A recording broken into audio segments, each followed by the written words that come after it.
you to NBCSN's coverage of the Verizon IndyCar Series, and it is the Indy Grand Prix of Sonoma.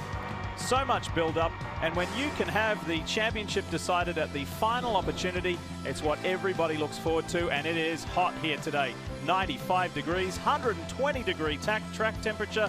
The teams and drivers are going to be working for their money today. Right now, it's time to the command. Race fans, are you ready? It's time for those most famous words in motorsports. Please welcome celebrity chef Aisha Curry to give the command. Drivers, start your engines!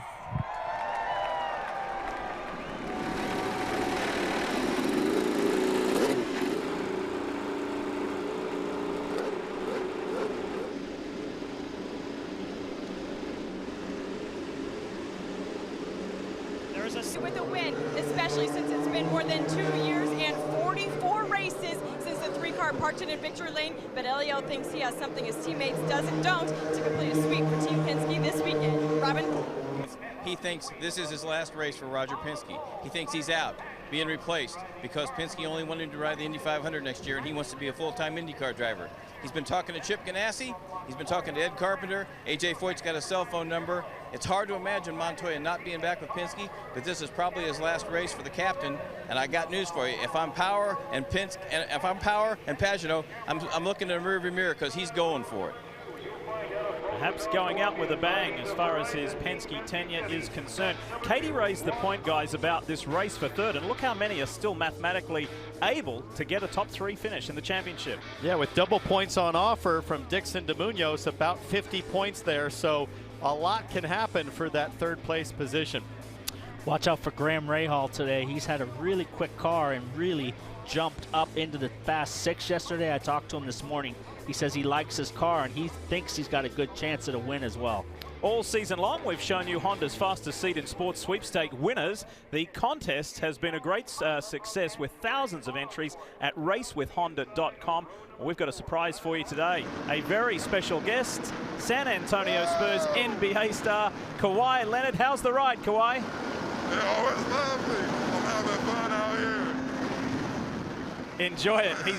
Enjoy it. As you know, you're riding with a legend, Mario Andretti, enjoying the California sunshine here at Sonoma Raceway, and he's going to start today's race. Enjoy it. All right, so as Kawhi and Mario enjoy their time around, tell us where they're going, Townsend. Well, smack dab in the middle of wine country sits Sonoma Raceway. Tough to appreciate the elevation change from this aerial view, but down in turn one, it climbs uphill rapidly, and on the start, look for a lot of potential chaos. We've seen this in the past, especially in that mid-pack 2013. It all went wrong there for Charlie Kimball as we watch on board. He gets turned sideways, does a bit of a rail slide there on the apex curb, and then this. 2014, a bunch of cars taken out in the first corner. So 2 out of the last 3 years, we've seen chaos right at the start of the race, and we'll be watching heavily in that mid-pack of the group. But as the track continues down in turn 7, this is another area where we've seen drama in the past. Heavy brake zone, slowest corner on the track. But this place is a sweet place to drive. Let's take a look at how they'll line up with the Mother's Polished starting grid. We've already told you the story multiple times. 1, 2, 3, 4, Team Penske. Paul Tracy said watch out for Graham Rahal. He's the first non-Penske, and Ryan Hunter-Reay leads the charge for Andretti Autosport. Well, Ryan Hunter-Reay just signed a 4-year contract extension with the sponsor DHL. He's confident. He knows where he's going to be. A lot of these guys, though, do not have their futures assured to them, Tony Kanaan being one of them. Tony Kanaan, Marco Andretti has been super quick all weekend, frustrated after qualifying. Look for him to move forward. He wants to finish his season off with a good result. As we do each and every round of the Verizon IndyCar Series, we show you some pretty cool onboards. James Hinchcliffe has the Lucas Oil onboard. We switch over to TK, Tony Kanaan, and that's provided by NTT Data. His teammate, Scott Dixon, doesn't have a sponsor for this weekend, but you know what? We're going to say thank you and farewell to Target. So we'll call it the Target onboard in their final race with Chip Ganassi. Graham Rahal carries the Steak and Shake onboard camera, and for Will Power, it's all thanks to Verizon. As for his teammate, Simon Pagenaud, he's got the Verizon streaming camera. You can download IndyCar Mobile to access exclusive live in-car cameras, hear driver and pit crew chatter, and a whole lot more, only from Verizon. We ride with the championship leader. Jan mentioned about friends and family coming over. Simon's best friend from France has flown over. Guess what his name is? What's that? Elvis. Ready to rock and roll here at Sonoma Raceway. Is it going to go the championship leader's way? Will there be a surprise or shock winner? What are the other two Penske guys going to do? And let's not forget, you got Scott Dixon not in a title shot. He wants to end the year on a high note as well. That's a slow pack up here. Simon is bringing him down really slow. Everybody's lined up. One last time in 2016. Round 16 in Sonoma Raceway. It's time to bring the action. Castroneves tried to jump things there, had to hold up, allow Pagenaud to set the pace. Let's see what happens here. Turn 2. Powers ahead of Montoya, Rahal, and cleanly through turn 2, PT. And that's exactly what the series wants, the captain wants, everybody through turn 1 clean. We're halfway around the first lap. CANAL drops it in the dirt. A little bit of action here, some locking up, but it looks like it's going to be a clean first lap. Hunter Ray making a move. Newgarden got by Hunter Ray. That was pretty savvy stuff. Well, the one that's breathing the greatest sigh of relief is Simon Pagenaud. That's the start he needed. Clean. Look at the gap he's going to build now on Castroneves if he can as they come to turn 7. Marco Andretti off at the dirt further back. A long climb up this hill. It's not a steep gradient, but it's long. Around goes Aloshin. Did he get tagged by CANAL? I believe like he got touched in the rear by CANAL. He spins it back around. I think we're going to have no yellow. If CANAL didn't stall, I think he might be stalled. Even if he is stalled, if I'm Tony Kanaan, I'm going to just sit there and maybe shut the engine off and get the yellow, right? Hope I get restarted and bunch back up. Otherwise, the gap is going to be massive. I think he's going to have a hard time to not lose a lap here if they don't go yellow, because they're already at the start-finish line. This is the last corner, and I'm afraid that if they go yellow by turn 1, he's going to lose a lap. Well, we're still green. Yep, still green. The double yellows were there in the flag stand, but they were not shown. Simon Pagenaud, Helio Castroneves, Will Power, Juan Pablo Montoya. CANAL does get going. He did by help of the safety team there. You just see the Homaltro guys. They did go onto the track, start him up. Now they'll try to get out of the way to stay green. Let's see what happened here. Watch the blue and red car, and then watch the NTT data, the blue and white car. Watch CANAL on the inside. And CANAL was making a move on Sebastian Bourdais, and I think had such a run, he thought, well, let me see if I can sneak outside of Aloshin. Let's see onboard from TK here. Clear by 4.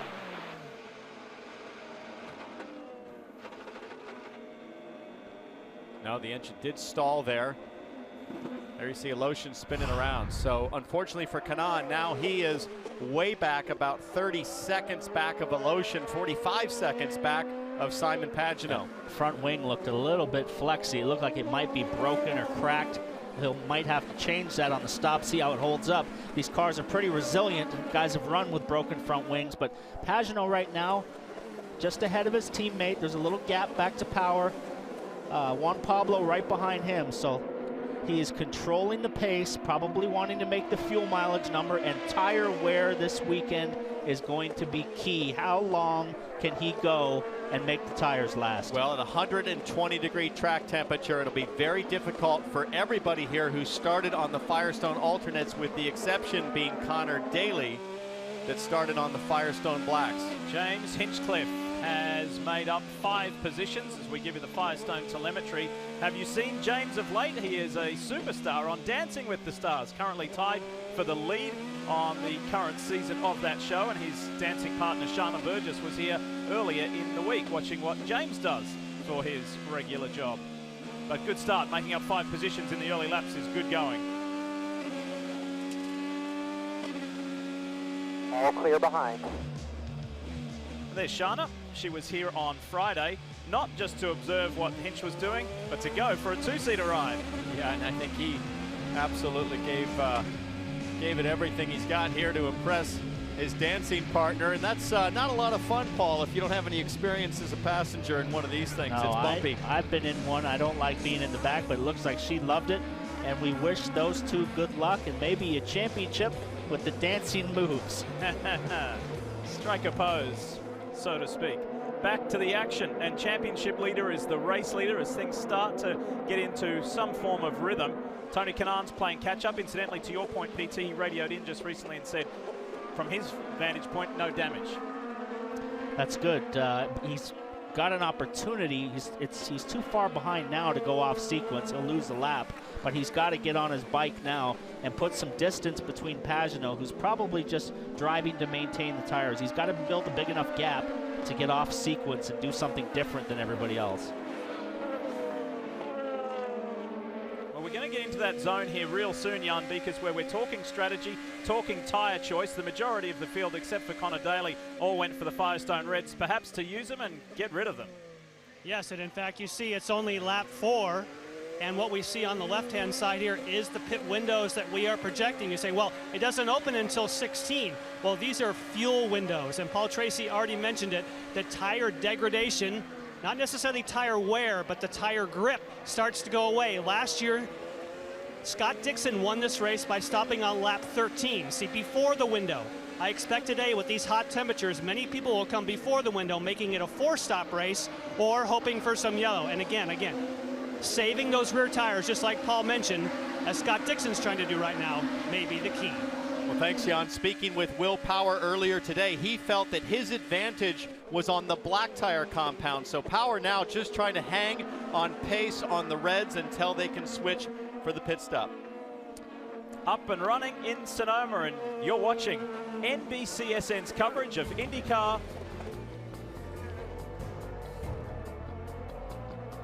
Brought to you by United Rentals, official equipment rental services provider of IndyCar and proud sponsor of Graham Rahal.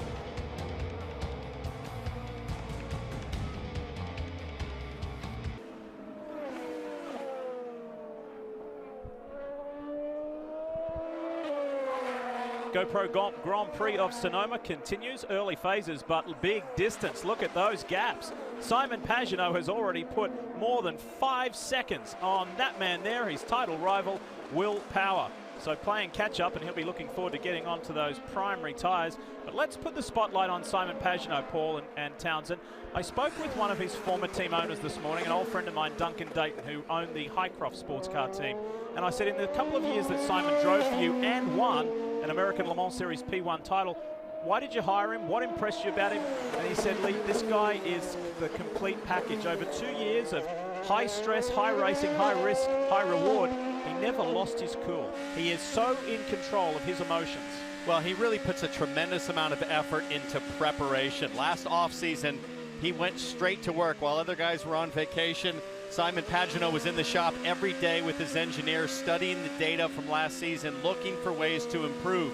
Now, he didn't show up in the IndyCar Series as a complete package because he didn't have any oval experience. I was his teammate for his first oval race, and I remember vividly at his first test at Texas Motor Speedway, it was like deer in the headlights, like most drivers when they see a high-speed oval for the first time. But this season, he's really optimized his oval driving, and I think the knockout blow yesterday, Paul, was the qualifying performance over Power. Yeah, I mean, I've had the opportunity to race against him at the end of my career. As we see Alosha now in the pits, he's the first guy to go off sequence here. So I raced against Simon in 07, 08, and, you know, to be honest, I didn't rate him like he was like the business. And after he came to Penske, I said, well, he's got to do something now. And last year was really a disaster for him, and I thought that's it. He just doesn't have what it takes. But this year, massively impressed. He has been on it all year long, and whenever he has had an issue, he's come back with a vengeance, like he's doing right now. Look at the gap he's pulled on Castroneves, Jan. Well, first of all, let's talk technically, and that is that he is very happy with his car in the rear tire degradation. That's what they worked on this morning. But to cap off what you guys are talking about, he believes what made him faster this year is that he is thinking less. You talk about how he's been going over all the data, and Paul and Townsend, I know you may agree as well. Some of the best days in a race car is when you do it all by instinct. He's been working with meditation and focusing in his thoughts, and when he's out on the racetrack now, not thinking about all that data, just thinking about driving. Kevin? Jan, for Will Power, we talked with him after qualifying yesterday and mentioned the possibility of going off strategy, starting all the way up in fourth. He said, yeah, that might be something we need to do as we see the gap already that's been built And Power said today, though, I don't think that's going to be a good idea, because if you come in early in that first stop, that really puts you in a corner that you might be fuel saving. It really limits your options the rest of the way. Now, if we slide a little further back, Power a 3-time winner here, Scott Dixon a 3-time winner here, but it's going to be even harder to win for a 4th time. Not only has he qualified a little further back with brake issues all weekend, starting 7th, he's dropped a couple of more spots. He can't hear the pit stand. They can hear him, but he's not getting any communication on the radio from the pit stands. Well, that makes it really difficult for a driver and a team on strategy, because effectively all Scott Dixon can do is drive until he sees the fuel number. As we look further back in the field, Hinchcliffe chasing Munoz there. This is the battle for 12th, and there goes Charlie Kimball. That's a pretty early stop, peeling off on lap 10. Hawksworth came in as well, so Charlie makes it 3 to pit early and make it 4 with R.C. Enison, the young rookie. 3, 2, 1. And I have to think this pretty much commits them to a 4-stop strategy unless there's a ton of yellow. All the way on. Enison pitting now. He's the young rookie, very, very impressive. He's looking for a place next year. It is rumored that Bourdais will go to this team, so that leaves question marks for Enison and Connor Daly. And as we see, CANAL now finally comes to the pit. Will they change that front wing or not?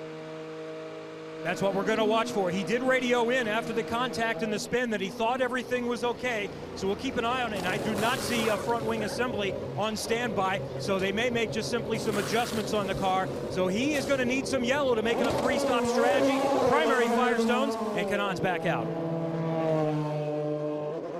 Spent the morning warm-up session this morning standing on the Ganassi pit box with Mike Hull, and it was very interesting to listen to the radio communications, and both Tony Kanaan and Scott Dixon were suffering from the same problems. Their feedback was identical. The communication right now is get going, Tony Kanaan. Cold tires, do not fall a lap down. That's Simon Pagenaud, the race leader, and he's closing fast. Yeah, he just barely got out in front of Pagenaud, so he's really got to get going on this outlap. But I would expect Pagenaud to not get too racy with him. He's got a big gap. He knows he's got to pit here in probably 3 to 4 more laps. So no point in getting in a situation, because he has a big gap right now to Castro Neves. It's almost 5 seconds. So no point in putting yourself at any risk. And then where is the championship rival, Will Power? Well, he's more than 7 seconds further back. That's how dominant Simon Pagenaud has been over these opening 10 laps of the Sonoma Indy Grand Prix.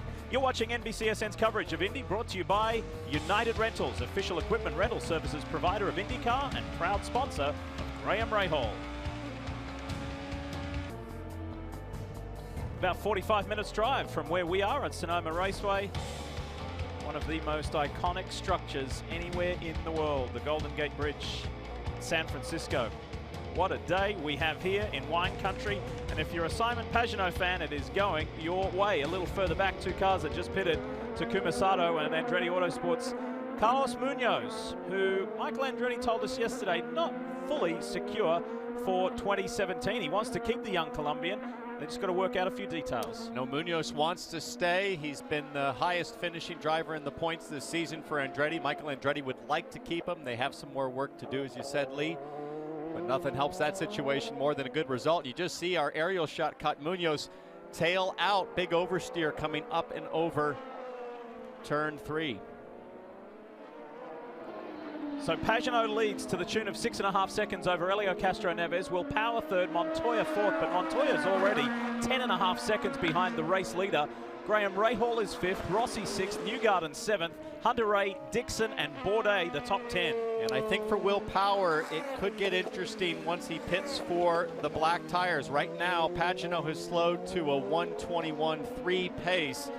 Kanaan, who's already pitted and gone to the blacks, is in the mid-19s. So about 2 seconds difference. I know Power feels a little bit stronger on the other compound, so he's got to hang in here, Paul, not lose any more distance. He's almost 10 seconds back. He really is going to need a yellow at some point here to stack things up. Yeah, when we talked to Will this morning, he said the biggest issue he felt was going to be just getting the power down out of this corner and out of the last corner, the throttle modulation. As we hear here, it's really, really slow getting back on the power. The tires want to spin up it abuses the rear tires. So he's going to be coming here pretty soon. We know that the blacks have more longevity, so look for these guys to go to blacks the rest of the race. He said that he and Dave Faustino, his race engineer, discussed everything. 3-stopper, 4-stopper. Just we're going to see how it goes, what's going to work out the best in the moment.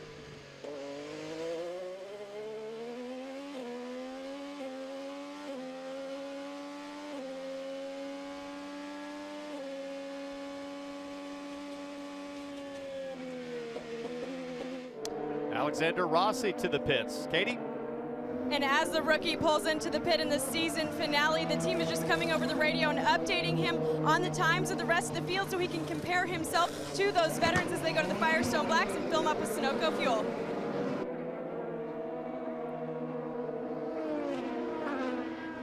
Scott Dixon has the pit out stall from winning the pole at Watkins Glen. He has not been having the race weekend that he'd like so far. He said the car's been pretty good. We just don't have enough speed, and this is a little bit slower than they're used to on this stop. It took a little while to get it done, and Dixon is back out after a 12-second stop. They were doing something in the cockpit. One of the mechanics was reached into the cockpit. That was a 9.5-second stop. And I'm sure they were working on the radio. Remember, he couldn't hear early on. Put him all the way back into the clutches of Aloshin, who pitted a lot earlier and had a spin. So not a good pit stop there for Dixon. Aloshin has really committed to a 4-stop strategy, but for Scott Dixon to pit on lap 15, let's see here.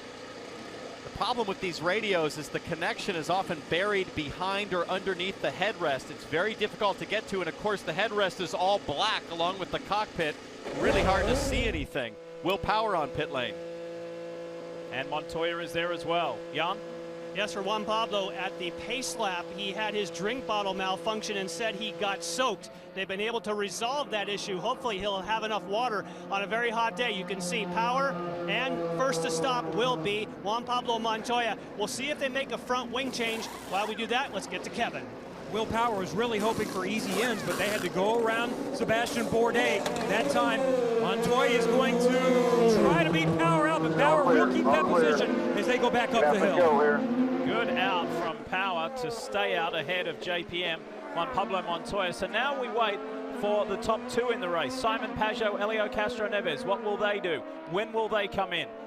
And of course, everyone will be keeping an eye on this first and particularly second lap on these new tires. Well, certainly these first few corners, we saw a lot of mistakes from Will Power in practice, Paul, leaving the pits on cold tires. This is exactly when a yellow could come out. If Pagenaud stays out and one of these guys comes out on cold tires and makes a mistake, as Pagenaud peels off now, if one of these guys was to make a mistake and it goes full course yellow, that would be a disaster. But now Pagenaud's committed. He's in the pit window.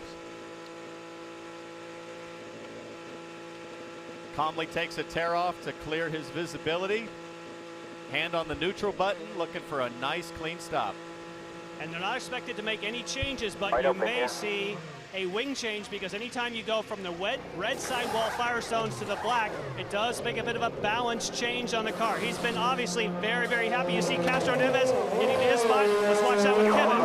And that worked out way for Pagenaud. There was a little concern that Castro-Neves might be coming over when Pagenaud wanted to pull out. Front wing adjustment was planned for Castro-Neves, and he's back out way behind Simon Pagenaud, and we'll see him battle Will Power coming up the hill now. Power might get a position. Power does. Rounds up Helio Castro-Neves. So Power on the attack and on the move. But remember the big picture in the championship, folks. If Simon Pagenaud finishes in the top 5, doesn't matter where Power finishes, championship is going Pagenaud's way. And Pagenaud's team, the 22 crew, had a lightning pit stop, 7 seconds for a full load of fuel, which was probably the fastest pit stop in the pit lane. So the guys in the pit are getting the job done, and this guy right here getting the job done on the track. But I think it's very big for Will Power. The mistakes I spoke about in practice pay off here in the race. Challenging track out as we see Montoya and Castro-Neves going at it. Further back, Rahal, Daly, and Rossi are all tangled up. The over-under he tries. These guys are racing in the back. Rossi side by side with one of the, I can't tell which car that is, but he's right behind Graham Rahal. And look at Montoya. Daly. He's going to try to make a move here. No. Thought about it and then thought twice. There goes Kimball on Connor Daly down the inside. Connor Daly yet to pit. So Connor's running in the 8th place, but yet to pit. Here comes Ryan Hunter-Reay now looking to make a move on Connor Daly. Ryan Hunter-Reay just signed a new contract. They announced DHL 4-year deal. Fantastic news for him. Hey, Connor, we're going to pit this It's lap. been a really tough week for him and his family, so that's great news for him in the series. Good Back up front. going on, isn't it, here between Castro Neves and Montoya. And just looking at the overtakes, Montoya has used 3, has 7 remaining. Castro Neves just 1, 9 left in the race. The gap is smaller now. Pagenaud had almost a 7 or 8 second lead. Now it's down to 5.4, and it's mano a mano, Power and Pagenaud 1-2. He's gotten around Castro Neves, so now he's got to pull up on Pagenaud, and if he's going to take the fight to him, he's got to make something happen from now till the end of the race. And we'll really start to analyze pace.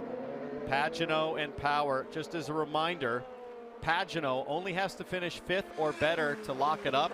Power has to win the race with Pagenaud finishing 6th or worse.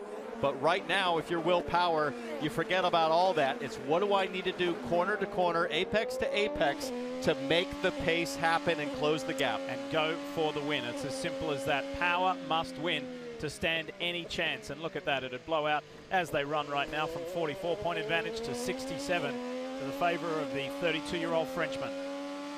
Now we'll see Pagenaud cross the line at a 120.0. Power 120.6. There's Connor Daly. All right, we're going to do no changes. Copy. In what we understand to be his final drive for Dale Coyne Racing. Not sure what 2017 holds for the young, talented young American just yet.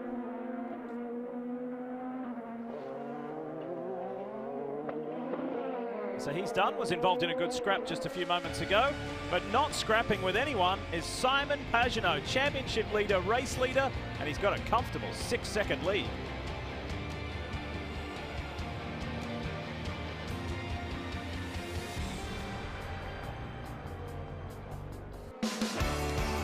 Each and every year, the Verizon IndyCar Series does not disappoint, and one of those big stars of action this year has been Graham Rahal, and that Texas finish was unbelievable.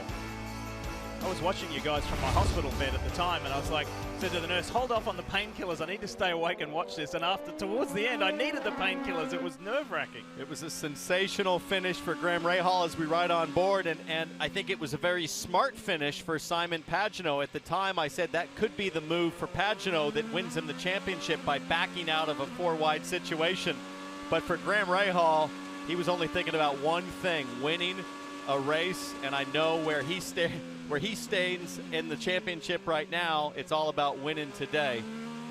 That really boosted his championship because he was hovering down around 8th, 9th, 10th, and it jumped him up into the top 4 or 5, and he's been able to stay there now.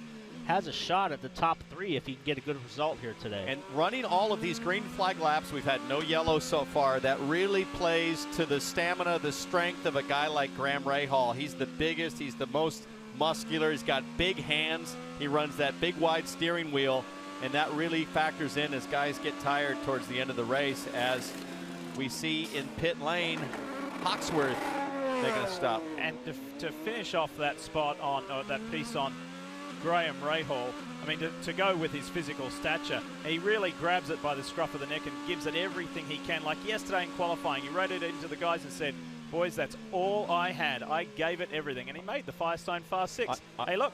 I was going to say, I wonder if he ever considers grabbing the scruff of that neck down there in pit lane. Robin, are you anywhere near David Letterman?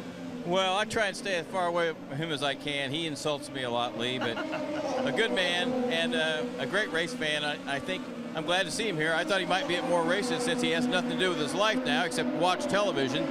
But we just saw Jack Hawksworth. AJ Foyt could be looking at having 2 drivers next year.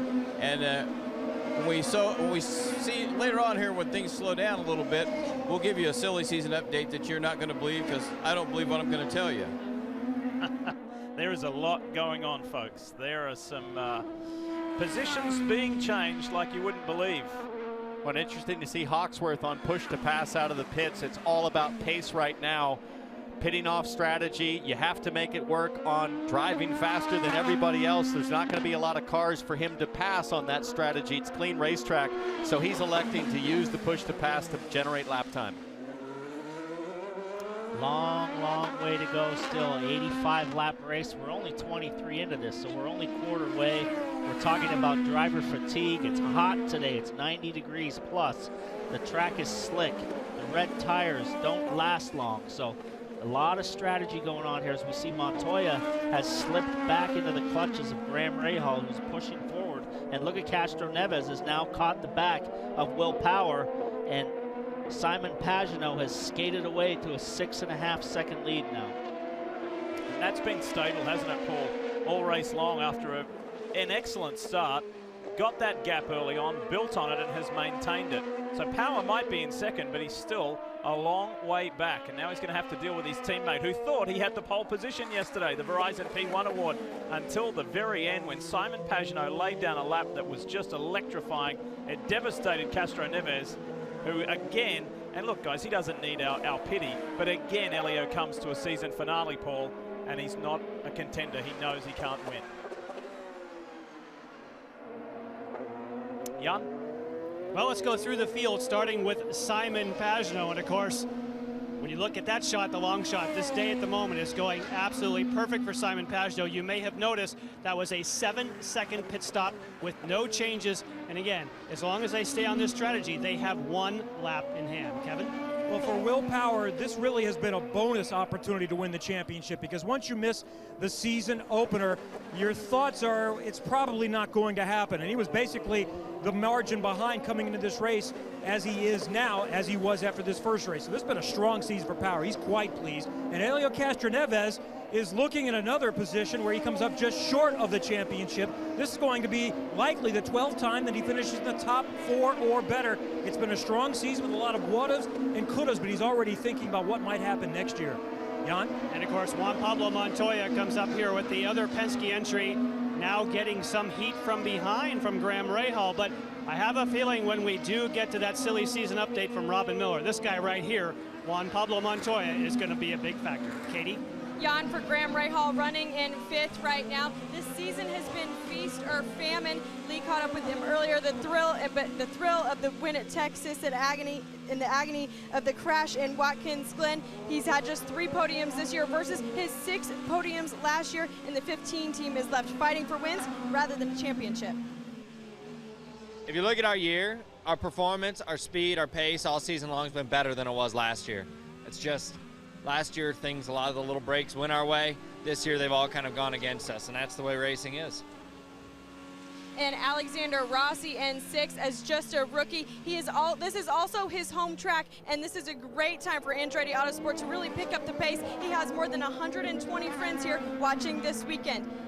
Then in Charlie Kimball back in 7th position. Can you believe it or not? This is Charlie Kimball's 100th start. He has a special helmet this weekend, and he says the thing he's learned the most as you see him pulling into the pits right now is he can't believe just how competitive this series is. And also over the radio during those first few laps, he'd been complaining about the traction in his left rears. Then you slide back to Ryan Hunter-Reay. You heard Paul Tracy announce earlier he just signed a brand new deal with Andretti Autosport and DHL to stay with the Verizon IndyCar Series until 2020. Jan? Behind Hunter-Reay, of course, it is Joseph Newgarden, who, for me, it was one of the incredible turnarounds this season after that huge crash that he had at Texas Motor Speedway. He overcame those challenges and got right back into the car. Here's what he told us about that challenge of his injuries. You know, I think for me, I had a different challenge than I've ever had with the type of injuries I had to deal with after Texas. It wasn't crazy. It's not like I broke my back or something. There's been worse injuries in an Indy car, but it was a challenge I've never faced. And I think for me, I wanted to prove that I could get on top of them, not miss any races. And I think with the type of injuries I had, it was very capable of doing it. You know, like I said, you didn't break your back or something more extreme. So very character building, you know, but I've had all the support from this team, everyone within the paddock, everyone that helped me out. It wasn't just me, so it was a lot about relationship building, working with people, and trying to overcome. And sliding back to Takuma Sato, they've been really struggling this weekend. Takuma just hasn't been happy with the car. They said they've thrown everything but the kitchen sink at this car, especially last night. But today, suddenly, he's happy. Then sliding back to Carlos Munoz. We don't know what Carlos Munoz is going to do next year, but Carlos Munoz knows what he's going to do next week. He's going to race go-karts in Colombia with Juan Montoya. Kevin? Well, Robin Miller has already reported that Sebastian Bourdais is going to be headed to Dale Coyne Racing. As far as this season, they have a win, so that's always a positive. It felt like there was much more available, 10 top 10s, but there were several that they left on the table and could have gotten done, and better results, Katie. This has been a very frustrating season for Marco Andretti, who has just 2 top 10s. He says he's already in 2017 mode. They're using this weekend as a test, and so far they're kicking off 2017. Great, Kevin. Scott Dixon is all the way back in 13th in this race, and today will end his reign as the series champion. Lots of emotions, plenty of ups and downs, and I think a lot of missed opportunities too. But you know, it's always a pleasure and love racing in the Verizon IndyCar Series. And yes, we had some peaks this year, but you know, it feels strange, I will say, coming into the last race of the Verizon IndyCar Series and not being eligible for the championship, which is really tough. But we'll see how it goes, and you know, last race of the weekend, and hopefully we can bring some of that Verizon network speed to fruition and finish on a high. And it's going to be tough to finish on a high. Not only did they have that radio problem, cost him a few seconds fixing that in his first pit stop, but also they've been dealing with brake issues throughout the weekend. They were thinking they finally had those sorted after the 4th or 5th change this morning. Yeah, it's been a source of frustration for Scott Dixon's crew and himself. Meanwhile, if you're going to win a championship like Simon Pagenaud wants to, do it with authority, and that's exactly what he is. Pagenaud has grown his lead over Will Power to 8 seconds. This is a serious performance from Simon Pagenaud. Paul Tracy said yesterday during our qualifying coverage, I think he just won the championship today. The way that he won the pole position, the pressure that was on, and the way that he delivered, he is going on with it today on championship day. You're watching IndyCar, brought to you by Verizon. Go inside IndyCar all season long. Download IndyCar Mobile only from Verizon.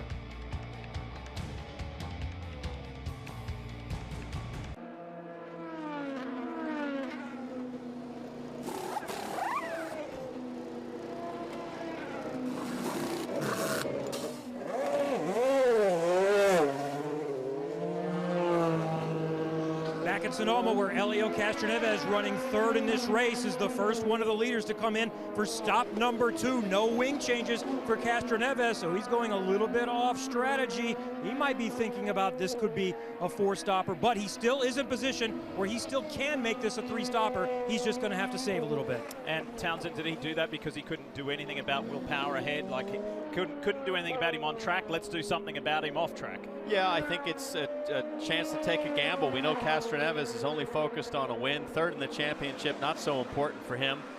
But I do believe he'll have to stop 2 more times to make it to the end. Paul, this is a very familiar color scheme for you because you raced against Ganassi so many times when it looked like this. It's very much a retro deal. And for the Ganassi team, the Ganassi Empire, boy, are they busy. 18 drivers across 14 cars, 6 different series. People everywhere, all over the country, with Global Rallycross, of course, here in Sonoma. Sports cars with both the World Endurance Championship and the IMSA Series. And then, of course, NASCAR, Sprint Cup, and Xfinity.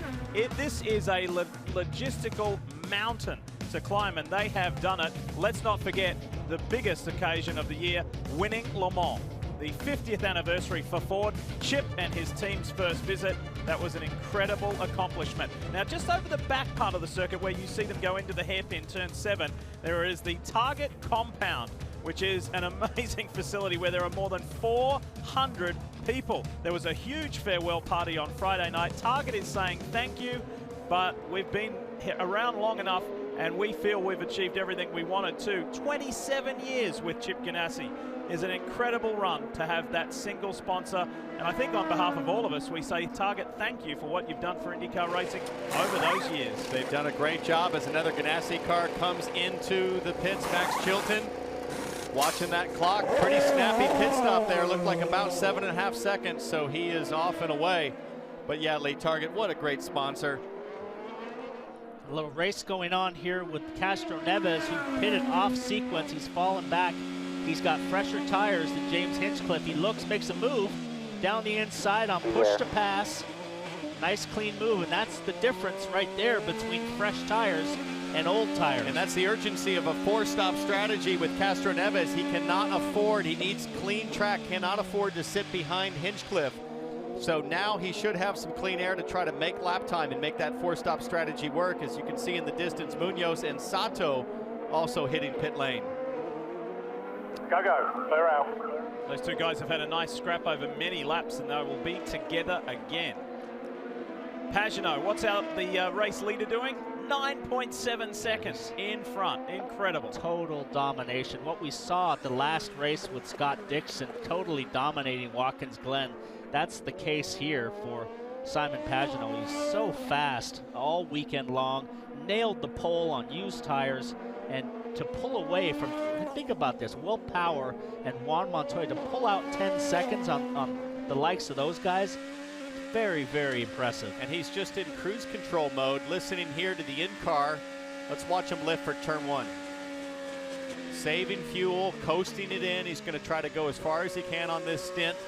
Managing the rear tires. There's nothing dramatic, nothing quick or snappy about the hands, just very deliberate. And here you'll hear him lift early too. Just looks like such a well-balanced car, and Jan pointed out earlier on the stop when they went from reds to blacks, they really didn't make any changes to the car, so aerodynamically they're very much in a happy window. So it is all good right now for Simon Pagenaud.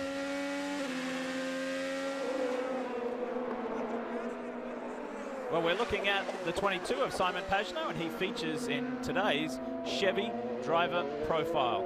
And you see there, 8 wins, 4 of those came in this 2016 championship. Something dramatic's going to need to happen to not make that 5 in 2016. Yeah, and working lap 33. By my math, I see Pagenaud coming in maybe around lap 38.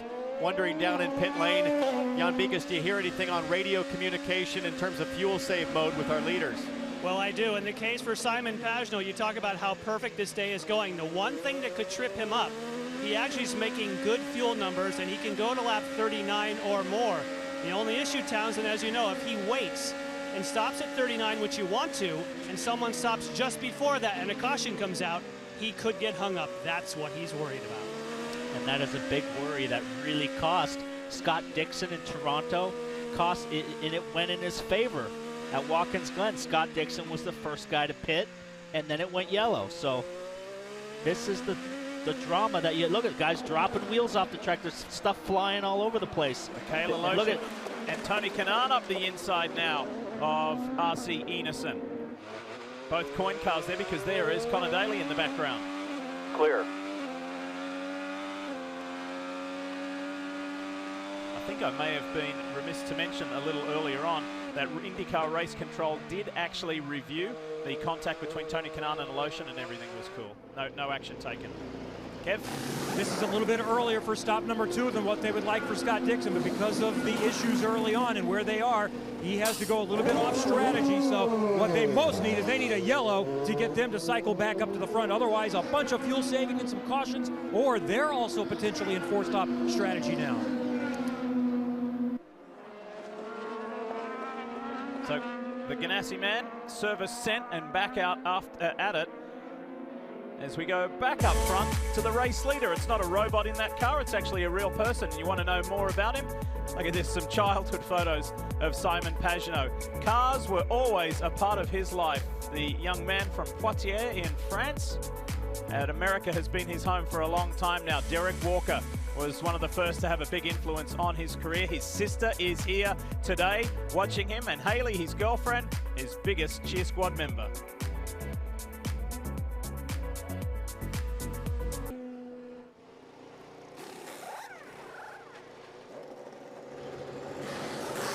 The race. Sorry, Lee, with the car slowed on course, there was a last-minute decision to bring Simon Pagenaud in. It's exactly what Paul, there you see the 12 of Will Power slowing on course, and all these teams, and Paul Tracy was talking about it, they were running in a danger zone, taking a risk, so they're pitting now to be sure they don't cut in case this goes full course caution. Will Power was side by side with Montoya. Car. Edge stall, full clutch. Spencer Piggott disabled at the exit of pit lane. And that was exactly what I was talking about. It's a yellow, if a yellow was to come out, we think Will Power has a gearbox problem. He's stuck in first gear. Let's hear the radio.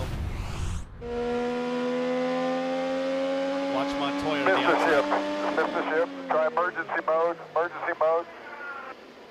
Outside. Watch on side. Outside. So somehow on the downshift to first gear there, he just got a box full of neutrals. Tim Cindric trying to coach him back to pit lane.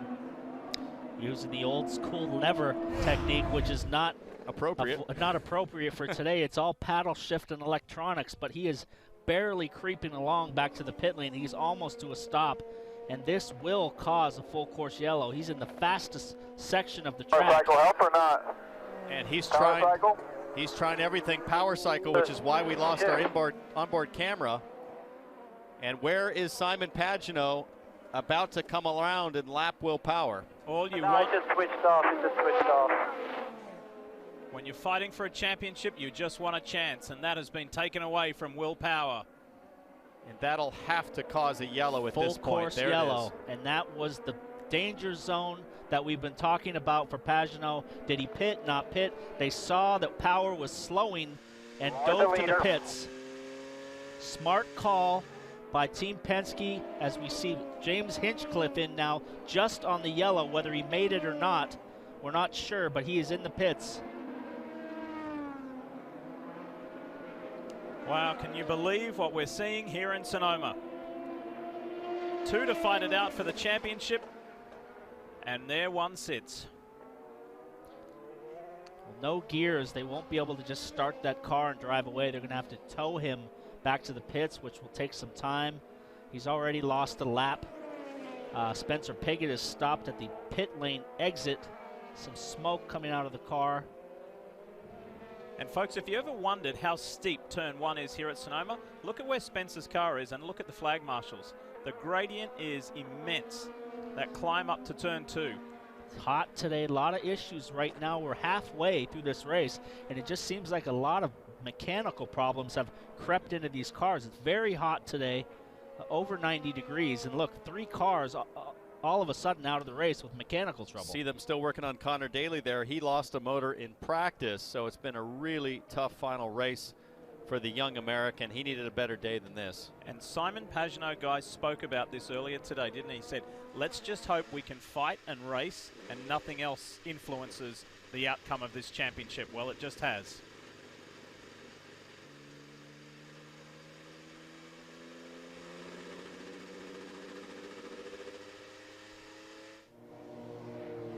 When we came back from break, and of course we saw the drama of those making pit stops. That includes Juan Pablo Montoya, and they had just radioed to him saying, you know, in this segment we're going to do a blue light run. What a blue light run is, meaning we're going to use every last bit of fuel in the tank, and when the blue light comes on, that means you're going to be running out. They of course aborted, as did Simon Pagenaud, and as Paul Tracy mentioned, a very clever move when you see a team car slowing, come in and be sure you don't get caught by the yellow. Montoya also did the same. Well, by protecting himself, Pagenaud and Montoya both will now have to go full blue light mode to make it to the end on one more stop. They came in about 2 to 3 laps earlier than they would have wanted to on that stint, so it's going to be pretty interesting now to see who's able to stretch it on just one more pit stop to get to the finish. See Will Power getting towed into the pits. This has pretty much ended his championship. He's now 2 laps down. And what are the possibilities for Power to not finish second? Well, right now, as they run, Castro Neves is tied with Will Power. So the championship looks to be out of grasp now for Power, but the wins will be the tiebreaker. Now there's huge incentive for Castro Neves and Will Power to get back on track and try to maintain the second position. And that was one of Team Penske's goals, by the way, to do a 1, 2, 3 in the championship, given the fact that there was a handful or so of drivers vying for that 3rd spot. Kev's on the spot. Tell us more. Well, Tim Cindric is talking to Will Power right now and to the number 12 Verizon team, and they're just simply trying to get the car started, not worried about tires. They've gone through all the recycling, hitting the neutral button, and bottom line, they may still get them back out and try to score some points to be able to get back out and finish second in the championship as they change that steering wheel to try to help the electronics. But the chance at the championship is gone. Simon Pagenaud is going to be the 2016 champ. Looks like the steering wheel was not the issue right now. They changed the wheel. Can we start it up here? Let's try and start it. Well, it's the only thing that you can really do at this point. All right, Matt, you run the show. Tim Cindric saying, all right, Matt, you run the show. That is Matt Johnson. He is the chief and lead mechanic on that car and has been for many years. And he's been in the IndyCar Series for decades.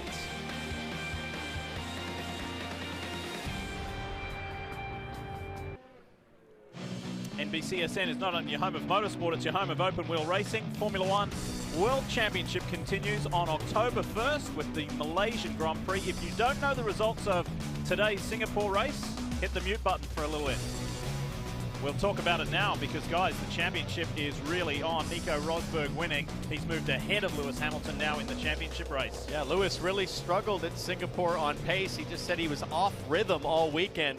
Did a nice job to make up for it. As Scott Dixon is changing a helmet here, so maybe that's the radio problem. They have lots of time under yellow. He's going to change earplugs. They're thinking it might be an earplug problem, in which those things can go bad very easily. You can drop them. They have attenuators in your earphones, and they can get damaged very, very easily just by, you know, banging around in the trailer and traveling around and moving from the pits and back and forth. So I've had many times in my career earplugs go bad.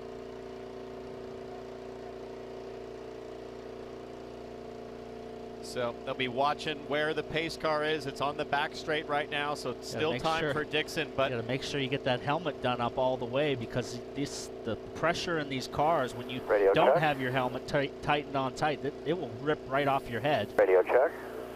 Okay. They're going to go green this time, so we'll just try to get caught up here. Get that Hans device hooked up. When we're ready. Get out of here. That's the voice of Mike Hull. So this is the challenge, going to go back to green here. So now Dixon's going to try to haul his way around, but it's going to be too late. There'll be a big gap as they come back to green. Very frantic pit stop. You can see the urgency on Scott's wheel three. actions there, getting the helmet on as we're going to go green now. Incidentally, update on Spencer Pigot. It was a gearbox failure for the young American that has taken him out of this championship finale. Time to go racing again. Penske 1 and 2 with Pagenaud and Castro Neves. Kimball gets a nice jump on Rahal. Montoya's looking at Rahal as they climb the hill. And for Simon Pagenaud, it's a great start. He has 7, 8 guys behind him. All they care about is a race win today. They need it, they want it. They'll be trying to chase him down. Montoya all over the back of Rahal. He wants to get by. Rahal takes a look at Kimball. Kimball's a tough guy to pass, and he's the best Ganassi car so far today, having a good weekend. Oh, look at this scrap, side by side, heading down there. Joseph Newgarden and Carlos Munoz. You don't often see many passes executed there. Outside move on the push to pass by Marco Andretti. Round the outside on the push to pass. He's going to go for another one. Rahal on the inside of Kimball. Great move. Turn 7 at the hairpin. Look at Marco Andretti up the inside. Hopefully gets room from Newgarden. He does. Tries to push Newgarden off. There's contact further back. Is that a Lotion? No, it's one of the Foyt cars. One of the Foyt cars at the turn 7 hairpin now gets going in the right direction. Townsend, you mentioned great jump, great start, and returning the favour is Bourdais on Andretti. Well done, and his farewell drive for Kevin Kalkoven and Jimmy Vasser and Sully's team for KBSH. They couldn't offer him a multi-year contract, so he's moving, and it's yet to be officially confirmed, but everybody understands that Sebastian Bourdais is off to Dale Coyne Racing. Townsend, you said good start from Pagenaud. He's still got 8 pushes to pass in his bank. He really does, and he knew that I don't have anybody running for points behind me. They're all going to be throwing caution to the wind. All the more incentive for Simon Pagenaud to get a good jump, and now he'll settle in to a pace that's going to require great fuel management because he stopped a little earlier than expected on lap 36, so he'll need good mileage to make it on just one more stop. Tough, big-time racing going on all the way through the field. I noticed on Canaan's front wing, it is broken 100%. I can see it flopping around. As we see, Rossi took the short line around. Hunter Ray gets a run on him, goes for the outside line. I think he's going to try him around the outside, but they might get into the back of Montoya right here. And Hunter Ray pushed the button, so he used an overtake. And so many times this season, we see drivers use that button and then have this possessed craziness about trying to get by. I call it overtake compulsive disorder, OCD. going for that extra speed. There is the 28 DHL machine from Andretti Autosport of Ryan Hunter-Reay, and for all of us here on the broadcast team, our thoughts go out to Ryan, his wife Becky. Before she was Ryan's wife, she was Becky Gordon, younger sister to Robbie Gordon, and the other sister, Robin. Well, that family, I'm sure a lot of you have heard the news, the tragedy about Bob Gordon and his wife. Just terrible. And we are thinking of all members of the Gordon family, and of course for Ryan Hunter-Reay and for Robbie's son, grandson of Bob Max. Just a terrible family tragedy. As we see Will Power there get out of the pits, trying to stay out of everybody's way because he is 7 laps down at this point. And I just want to close the loop there on Ryan. I know, Ryan pretty well. I was teammates with him at Indianapolis this year, and this is the best therapy for Ryan Hunter-Reay, is to be on the racetrack doing what he loves best. Absolutely, he's having a good day. He's got a new contract. His brother-in-law Robbie was racing over the weekend. He won on Friday night in his stadium super truck. So these guys are racers, and the show goes on. They got to do what they do. And we should also congratulate Ryan and Becky on the birth of their 3rd son, Rhodes. Yeah, absolutely beautiful baby boy. 3 boys in the family now. So as Hunter-Reay said, I think earlier in the week, it's almost like a race team there in the Hunter-Reay household. So he'll have a busy offseason. So the order runs. Simon Pagenaud, 1.3 seconds out in front of Elio Castro-Neves. Graham Rahal maintains 3rd. Then Charlie Kimball, Montoya, Rossi, Hunter-Reay, Sato has been consistently in the top 10 today. He's working a slightly different strategy. Newgarden and Munoz make up the top 10. What we have now is Pagenaud is not rocketed away from Castro-Neves. Castro-Neves did that early stop. He's back on sequence again, and he's been able to hold station 1.3 seconds. So we'll see now. Pagenaud's under no pressure. His teammate that he's battling is 8 laps behind. The championship is pretty much wrapped up. He could go for broke now, but look at Castro-Neves is staying with him this time. And even if Castro-Neves gets close, Pagenaud should be able to just let him go, because Castro-Neves pitted on lap 29, which means he'll have to stop 2 more times for sure to make it to the end. By the way, Charlie Kimball is the biggest mover in this race, making up 8 spots from his starting position. And what must Will Power be thinking? He's been in this position so many times before, being a title contender, coming down to the last race and it doesn't go his way. But some of that will be diluted, some of the pain will be diluted, because he has won a championship in 2014. Right now, they are tied on points. The way they run, he's not going to make up any difference in where he is at. Castro-Neves might lose more positions having to do 2 stops. They are tied up, 127 to 127. If they stayed tied, Will Power has 4 wins to Castro-Neves' 0 for the season. Paul, you've been friends with Tony Kanaan for a long time. What's your gut tell you? Where's he going next year? Is he going to stay at Ganassi? He's heading to another team. Robin Miller has more on that. Well, I'm just asking you for your I think thoughts. for sure he's the Iron Man of the series. I think for sure if I'm Tony, I want to stay where I'm at. I'm a good teammate. And Robin, what kind of news you got? Okay, yesterday in our production meeting, I knew everything that was going on in this paddock. Today, I know nothing. I thought Joseph Newgarden was a slam dunk at Penske to replace Juan Montoya. Not so fast. It may be Alexander Rossi. He may be taking Montoya's place at Penske, and good old Joseph Newgarden may be staying with Ed Carpenter, which would be great for the series and great for that team. Tony Kanaan, yesterday I thought he was going to be with A.J. Foyt, and Juan Montoya was going to take his place at Ganassi next year. I don't know if that's going to happen or not. I don't think Tony's signed with anybody yet, but he's going to decide this week whether he's going to stay with Chip or go to A.J. Foyt.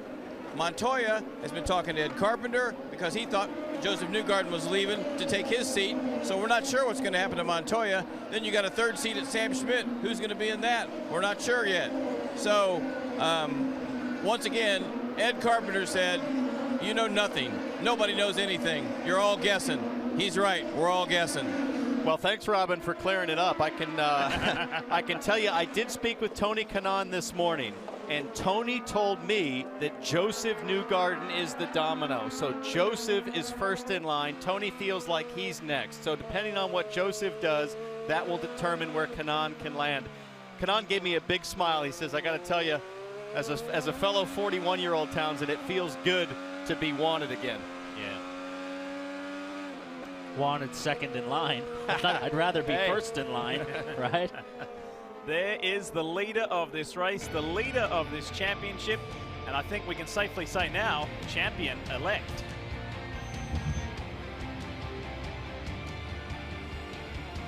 Many wheel-to-wheel battles with him, and he's a guy that never gives up and has always got a positive outlook on everything. And he ran a car with this livery that Scott Dixon will run for the final time as Target exits the sport. And to think that, you know, with Zanardi, Paul, I can remember my very first IndyCar race. You and I were in a rental car in Germany, headed to the airport, and we thought we had lost Alex Zanardi. And to think how far he's come since that horrible day, it's really been amazing. Leo Castroneves on pit lane. So this is for stop number 3, Kev. And this confirms what we were guessing, that it's a 4-stop race for Helio Castroneves. So he's going to be able to go full out the rest of the way. And keep in mind, not only does he want to get his first win in 2.5 years, if he can get by his teammate Simon Pagenaud to win this race, he will move up to second in the championship and finish there for the 5th time. He wants a half turn of front wing this time. The car has been pretty good for Castroneves, not quite good as Pagenaud. We'll see if he has anything for him in this stint.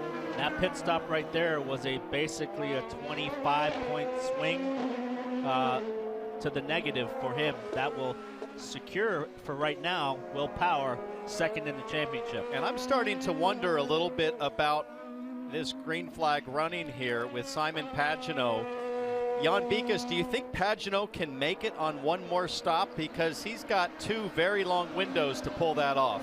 He does, and I've been watching the lap times. I know you have as well. He's been running awfully fast. They just told him fuel code 72. So they're going out, they're going to the playbook here and telling him what they want. But I think now that he doesn't have the pressure from behind for Castroneves, what I thought was interesting, Townsend, Castroneves was on 4-stop strategy. He didn't need to save fuel, and he couldn't pass Simon. So how is Simon going that fast and on a 3-stop strategy? It'll be interesting to see if he's this fast and only has 1 more stop. He may not. What do I do with Helio, because he's kind of coming back to us? We're okay with Helio right now. You're doing a great job. That's 10 laps of green on these. So they're talking about tire wear at this point, but with Pagenaud stopping on lap 36, that's going to be 39 laps to make it to the finish. Yep. Excuse me, 49 laps. So that's 25 and 24 to make it to the end. That's awfully long. That's a stretch. Look at his team manager, Kyle Moore. A ton of experience with this guy. Worked with him at Team Cool Green. He was Dario's race strategist. He was a long time ago at Gallus Racing with Al Jr., Danny Sullivan. Many championships under this guy's belt. And he's kind of one of those low-key guys. You don't know much about him, but he is a true professional. And single-seater racing very much is a team sport. Not only Kyle Moyer, his strategist, but if you look around on the rest of the box, the guy closest to the right with the dark sunglasses, that is Ben Bretzman, who has been Simon's longtime engineer. John Menard up there, too. John Menard as well, and Menard's has just renewed its sponsorship agreement with Team Penske Racing. That guy there is a pretty cool dude. He's laid back, he keeps his emotions in check, and he and Simon Pagenaud have formed one of the most dynamic partnerships in IndyCar racing today. Proof in the pudding, they're about to become champions. Yeah, I think it took that first year at Penske in 2015 for both of them to settle into the system, understand all the tools that they had at their disposal, and they've put them to great use this year. But how about this guy, Alexander Rossi? This, to me, is his strongest race of the season. He's clinched Rookie of the Year by virtue of Connor Daly's troubles that we saw earlier on pit lane. But Alexander Rossi's had a fast car all weekend. His pace has been excellent, and right now he's got Hunter Ray behind him. He could be looking at a podium. This time last year, he made his Formula One race debut on the streets of Marina Bay at the Singapore Grand Prix. How much can change in a year? Racing at Sonoma Raceway in his home state of California. Now, between Rossi and the podium is a guy named Juan Pablo Montoya. And that's a little hurdle to jump. Robin Miller's to be believed, then Alexander Rossi potentially in the frame of a Penske seat. How defensive would Montoya be, Paul, if Rossi can get to his bumper? Wow, he's always defensive. We look at Castroneves comes out of the pits from his stop as he gets around Jack Hawksworth. Robin What's going on? Well, I think Rossi's parent, his father, indicated that, you know, they were working towards maybe a 3-year deal with Brian Herta and Michael Andretti's team. So I'm sure it'll be a shock to them if he's wearing a Penske uniform next year, because I think, but the two people that I talked to, both I trust. I mean, they didn't make it up, and I saw there's a nice pass. We saw a pass, boys, on the track. Very nice.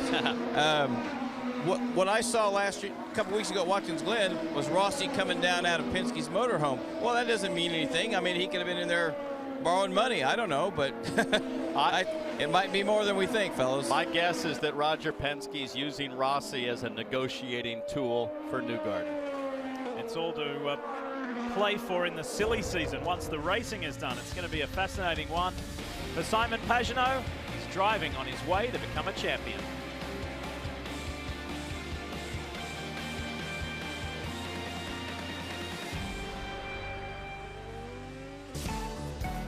What a year it's been for Joseph Newgarden, the good and the bad. And he was a bit of an Iron Man to come back from that horrific crash at Texas Motor Speedway the first time round, and then his big win, which was phenomenal. It's a couple, that wasn't his first time win, but that win in the Iowa Corn 300 was fantastic, and it just underscores that this young man is no longer searching to become what might be the ideal IndyCar driver. He's now the complete package. You know, you guys in Australia aren't very sympathetic. A bit of an Iron Man. I mean, what else do you need to see? I mean, broken clavicle, broken hand, never complained, soldiered through, not only to do well at Road America, of course, but at Iowa in such spectacular fashion. To me, that is hands down the performance maybe of the decade, Paul. Well, he's got the ear of everybody in the paddock. Everybody knows that he's the guy that they want if they have an open seat. And like we said, he will be the first domino that will dictate everybody else in the field looking for a ride. Well, let's talk more about Penske, and let's head there now with Kev. Now let's find out exactly what did happen with Will Power. In lap 36, he coasted to a basic stop. What was the issue, Tim? Yeah, it ended up being what we call a CCU, or clutch control unit. We were basically engaged in the clutch the whole time, so there was nothing really you could do to put it in gear. So we switched it on and off to try and get it to reset, but that didn't work. So, you know, congratulations to Simon, the whole Team Penske team. To do it on Roger's 50th anniversary is a big deal for all of us, and it's a shame Will and the Verizon Group didn't get a race for it today, but you know, watching how well our Cup guys ran in the chase, you know, we got another shot at another championship there before the end of the year. That was the good thing out of this day. There's a guaranteed championship for Team Penske. Tim Cindric is the president of Team Penske, Jan. Yes, and of course he mentioned the 22 car, and Kyle Moyer, you're making that call. The question we have, are you saving enough fuel to make one more stop? Yeah, right now that's the plan. We're right on schedule. I mean, he's doing a great job out there in the car. I mean, he's driving good within the tires and making his fuel numbers, you know. Had a really good race going there with Will and everything, so I thought it was going to be a lot of fun, you know, set thing with him and everything. But no, Simon's doing an excellent job right now. Wow, so he has that kind of speed, guys, and hitting his fuel numbers. It's just like last week at Watkins Glen with Scott Dixon. He was so fast, pulling away from everybody and making the fuels. We watch him here. The car's balanced. It's perfect. Coasting all the way down into the corners, just saving fuel. The guy's on point. Just a perfect day. Weather's good, speed's good, car's good, driver's good. It's all good. Guy who's hanging tough back there, the guy said at the start of the show, Ray Hall's now into second place, only 4.8 seconds back of Simon here. So that would be a big shot in the arm for him for the championships to solidify a top 5. It was a really slow start for him. He was looking to be a championship contender like last year. And here he is on screen, Graham Rahal. Katie has more at the Rahal camp.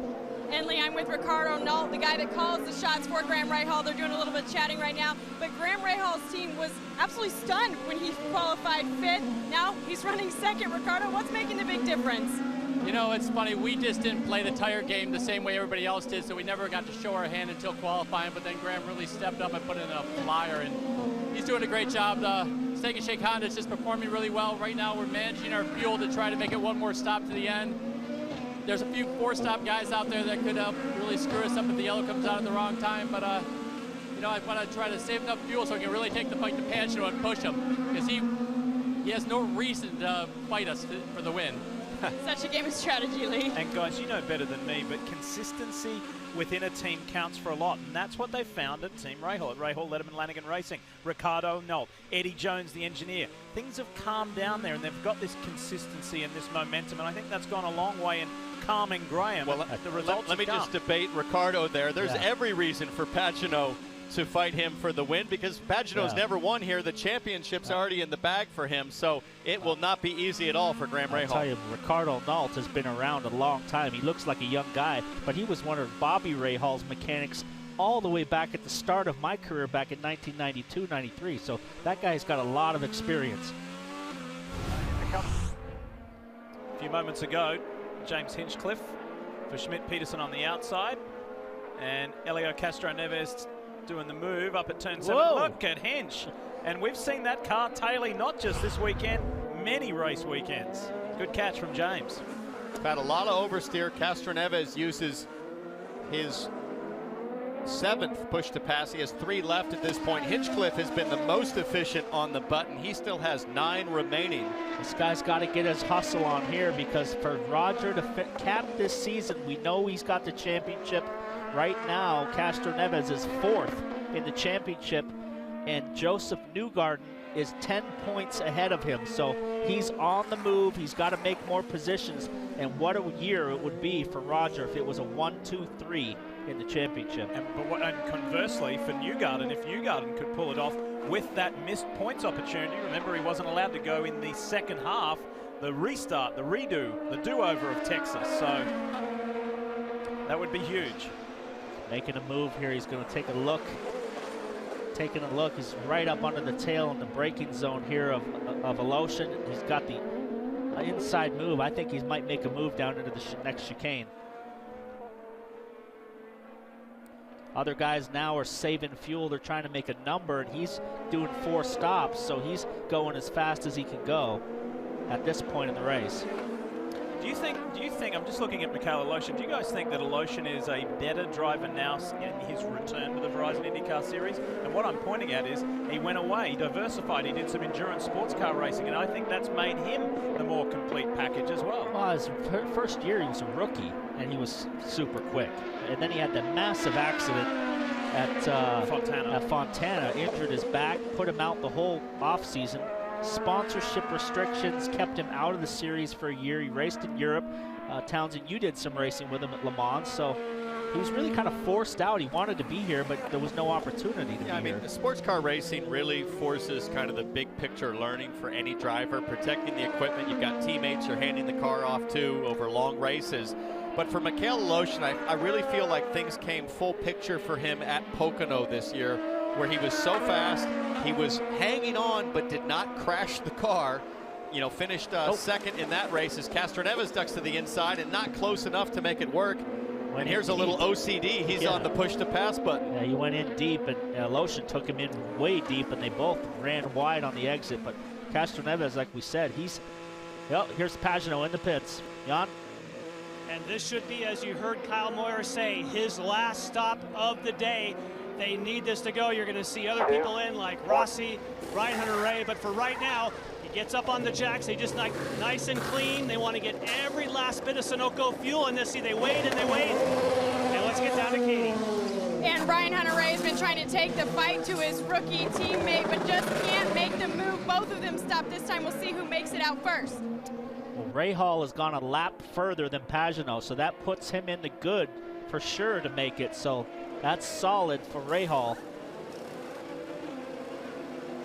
Rossi's ahead of Ryan Hunter-Reay as they exit pit lane for the final time in this race with 24 laps to go in the 2016 racing season. That's a long stint, 24 laps. So most guys were pitting 15, 16 laps. The tires were wore out. 24 laps is a long way on these tires. Now here's Carlos Munoz on warm tires trying to make it count. He's got one chance here with Ryan Hunter-Reay before Hunter-Reay gets his tires up to pressure, up to temperature, and you can see them tail wagging all over the place.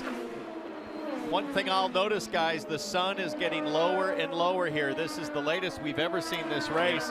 And now with 20 laps to go, it becomes a big issue for visibility in turn one. Here's Kanan making a move on Enerson. Katie? And Townsend, you heard Ricardo now just moments ago. They're ready to take the fight to championship winner Simon Pagenaud as Graham Rahal puts his final time in 2016. You're not going to do it on 9.4 seconds because Pagenaud was about 7.5. I'd never seen a tire stop as quick. They waited on the fuel at Penske for quite a while. That's how fast the tires were. Let's see where the 22 is. It's not going to be close. The 22 comes across start finish, and he's just behind Castro Neves. This is the... Please, map 3, and I need a code 7-2. Do not worry about Elio. I need a code of 7-2 again. Mikhail Loshin taking the same strategy, of course. This is a Honda like Graham Rahal is able to get one more lap than some of the others. Again, they'll wait. Even though the tires are done, they have to wait. That was a long wait for the fuel, but they know they have a long stint here and they need everything they can get. Loshin's got to go the final 23. Hinchcliffe is released as well. And with the way they run right now, Castro Neves leading, he does have to pit. That moves him ahead of Joseph Newgarden. So the seesaw, the back and forth right now in the championship is between Newgarden and Castro Neves. What do you figure code 72 means, Paul? Sounds like a line out of TJ Hooker. Yeah, I don't know what that means. I'll see Emerson on his way as we ride with the champion-elect Simon Pagenaud. Let's pause for a moment. Let's enjoy the ride. And when you get around to turns 1 and 2 and climb the hill, look at the impact that the setting sun has, as Townsend mentioned. Here we go for a ride.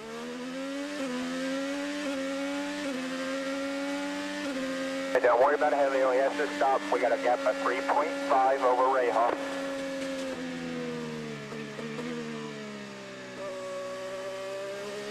And that'll be more and more difficult for Pagenaud. You'll see it here in turn 3. 7-2. It basically just puts a glaze over the entire racing surface. Very difficult to pick up the apexes.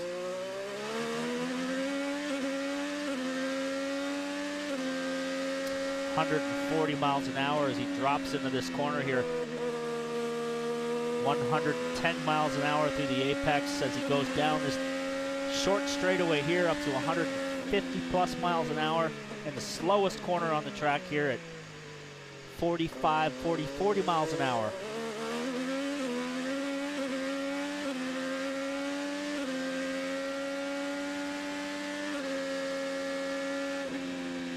Coasting all the way in. That's the fuel savings mode. He's just trying to make a number that he's trying to get to the end of this race with no more stops. He's been in so much control and making that number. So his only threat is Rahal. Rahal wants to get there so he can race with him. On board with Tony Kanaan, that's Alexander Rossi behind with Ryan Hunter-Reay giving very close chase further back.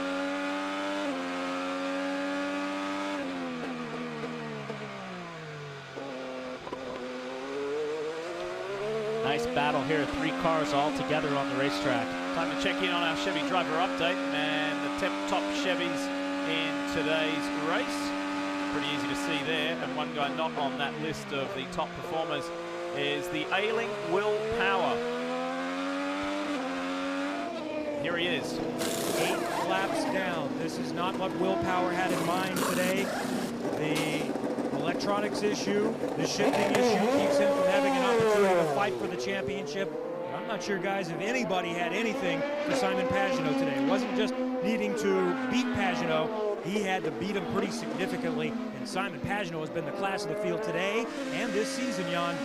Yes, he has, and we mentioned at the open of the show that he had friends and family here, and his mom is here, Sylvie. And Sylvie, it looks like he's going to be the champion. We call him champion-elect. It looks like your son will be the IndyCar champion. When did he start dreaming about this goal? It's like a dream, really. It's fantastic for him, and I'm very proud of what he does. He works so hard, and it's amazing. I'm proud of him. I can't say any else. I wait. I know you're a proud mom. At what age do you think you thought he would be a race car driver? Sorry. At what age do you first think he was going to be a race car driver? Oh, very. He was a child, little child. He began very early with his father on the knees of his father, and he was 4 years old, and he began as a quad, and after karting, always car was his passion. So. Thank you very much. A very proud Pagenaud family down on pit lane. The French connection are here, yeah, and Dad Christian is also here, Simon's sister and some friends who have made the trip over from Europe to see the 2016 IndyCar champion.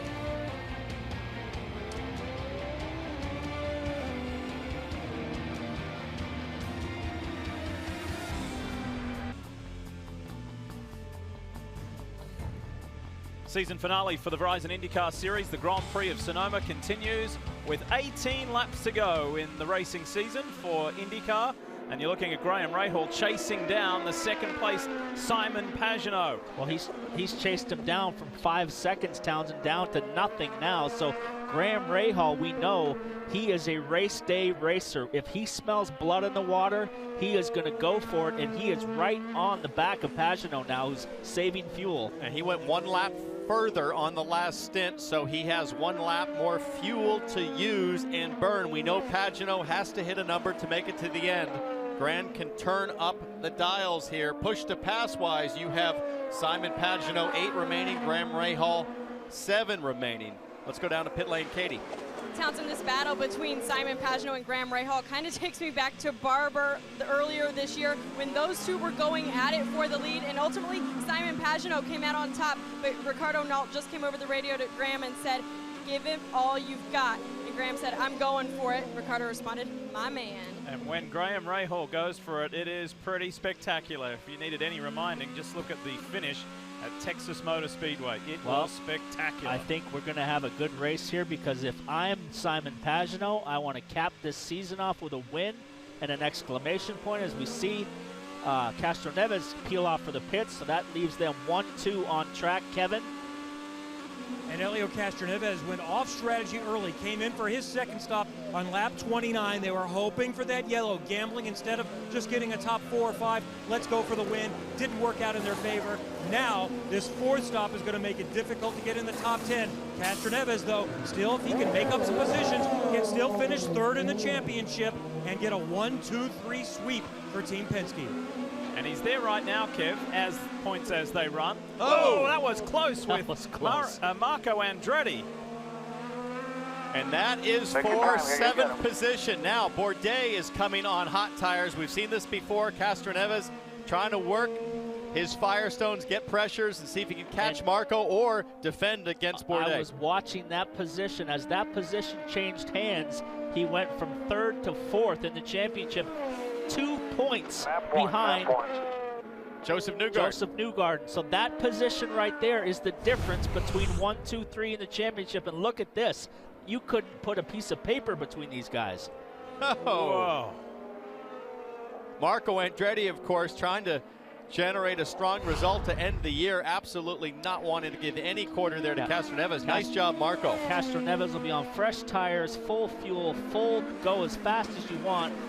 Marco Andretti will be trying to do a fuel number to get to the end, so I don't think Castroneves will have too much trouble getting back by him, but he can't afford to get in an accident with him and cost himself a shot at the top 3. Castroneves will have fresh tires and a lighter fuel load most likely, so the performance advantage should go to him. But here at Sonoma, even with a faster car, it's awfully tough to draw close. Here is the revised order. It's Pagenaud with a 1-second lead over Graham Rahal. Montoya, Rossi, 5th is Ryan Hunter-Reay, Newgarden, Andretti, Castroneves as we see here, and Bourdais and Aloshin in the top 10 with 15 laps to go. I'm watching these two. There's 8 push-to passes for Pagenaud, left 7 for Graham Rahal. And Marco Andretti is down to 1, and Castroneves has 2. So these guys are going to be going for it in these last 15 laps. And what Paul's talking about, you might remember from Barber Motorsports Park in Birmingham, Alabama. Look at this scrap. This was something else between Graham Rahal and Pagenaud, neither driver wanting to yield. No, and I think Graham Rahal needs to be careful today. Don't force the issue. You have a fast car. There at Barber, he really tried to stick it in where the sun wasn't really shining, and Pagenaud came back to get him. Graham Rahal had damage to finish the race, had to hang on, did a good job to hang on. But here, Paul, I think the advantage is on Graham with that extra fuel mileage on the previous stint, so he's got to get close, and then he's got to be smart about how he gets by. He had that extra lap of fuel, but it looks like Simon has started to pull away from him now. So, you know, it's another situation where Graham got close, and he's in the turbulent air of Pagenaud's car, and he could be wearing the tires out a little bit. Really good shot on board. Looking back at Graham Rahal's helmet, you can see just how difficult it is coming up over the hill into the sun. Graham squinting quite a bit. That'll only get worse over the next 13 laps. How's the progress of Helio Castro-Neves in 8th, chasing down Marco Andretti for 7th. He can stay close here as he winds up over the hill and down through the carousel, the fastest corner on the track. He might have a shot at out-braking him.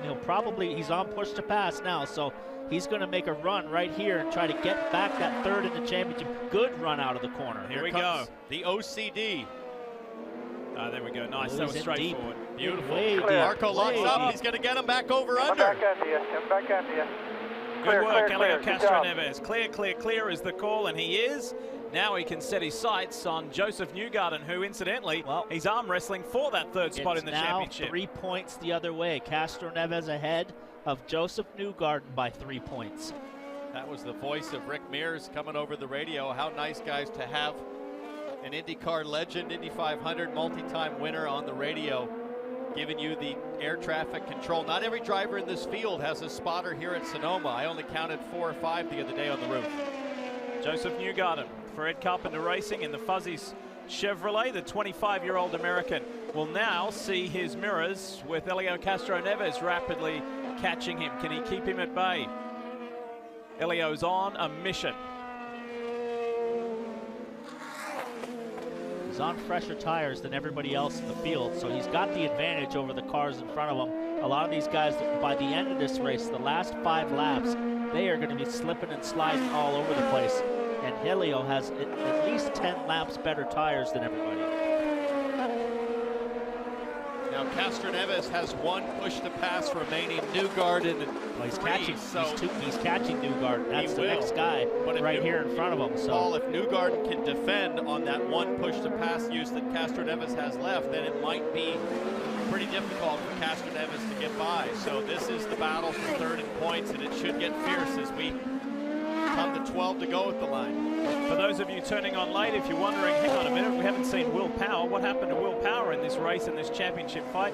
They had a clutch issue earlier on the 12. It stranded him. He went many laps down, and he sits in a very frustrating 20th position, 8 laps behind his teammate and one-time championship rival. And here is Will. So it's kind of a it's a lonely old ride home to the end of this 2016 championship. Boy, he staged a comeback, though. It's a frustrating end to the season for him. It started off frustrating, and then to have a mechanical problem and be this far down, it's just like you just want the race to be over and take a break, collect your thoughts, get back to training, and come back stronger next year. But the job that he did this year, missing a race, it's humongous, the effort he put in to even put himself in the championship frame.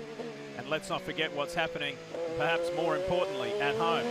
Wife Liz is carrying their first child, and both are extremely excited about that. And they'll expect that sometime around Christmas, Will told me this morning, and he got big eyes when he thought about what it's going to be like as a father, because it's been all about racing up till now. But congratulations to those two. The battle for 3rd in the championship. Castro-Neves on fresher tires. He's able to go as fast as he wants on fuel, and he's closed the gap big time to Joseph. Now Newgarden has to try and bait Castro-Neves into using that last push to pass at a low probability time. You're going to be saving a lot of fuel here. I think that's Cindric telling Castro-Neves that Newgarden, who last pitted on 61, does not have the ability to run rich. So let's see what happens. Yeah, I don't think this is going to be quite a fair fight here in any moment. Helio's got the superior pace. Just wait for that best spot. Typically, it's up the drag strip heading up to turn 7. And here's the debate for Newgarden. I have 3 push to passes to Castro-Neves 1, but if I push that button, Paul, what do? I burn more fuel. Well, he hasn't pushed it yet. I don't see the green lights on, but Castro-Neves is right there. I would maybe look for an out-braking maneuver because he's trying to save fuel. Look at the gap here. Close up. Castroneves, he closes the door on him. Made it tough for Elio. Now Castroneves comes back. It's a drag race off the hairpin, and Newgarden wins it for now.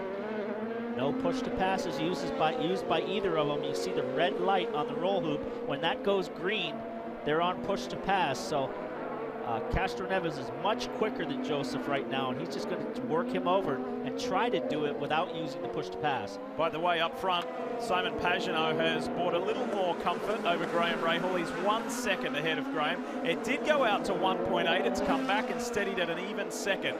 But Pagenaud in control, and T-Bell, that's how you want to win a championship, right? By winning the final race. Oh, not only that, but by being able to control your pace at the end. If Rahal gets close, Pagenaud can just put his head down a bit, knock off a couple of click laps, as long as he stays within the fuel mileage window that he's been given. Newgarden still hanging on, doing everything he can, optimize corner speed and still get the mileage to make it to the end. Let's see what happens as they come to the carousel again. Can Castroneves get close enough? Be interesting to see how these two race each other. There could be potential teammates next year, so you would hate to start things off on bad blood. As we look at Castroneves, I don't think he's on the push to pass, so he's going to go for it here. Newgarden needs the block. Draft. He goes. Yeah, he's too far back for that. He's wasted his last push to pass. So. That could be the move that gives Newgarden the position. Unfortunately, as they run, that would still mean Castroneves would finish third in the championship. But that's what I was talking about. Low probability for Castroneves. Newgarden can hang on. Pagenaud remains the leader. Here he is. And that Steak and Shake Honda for Graham Rahal is getting closer.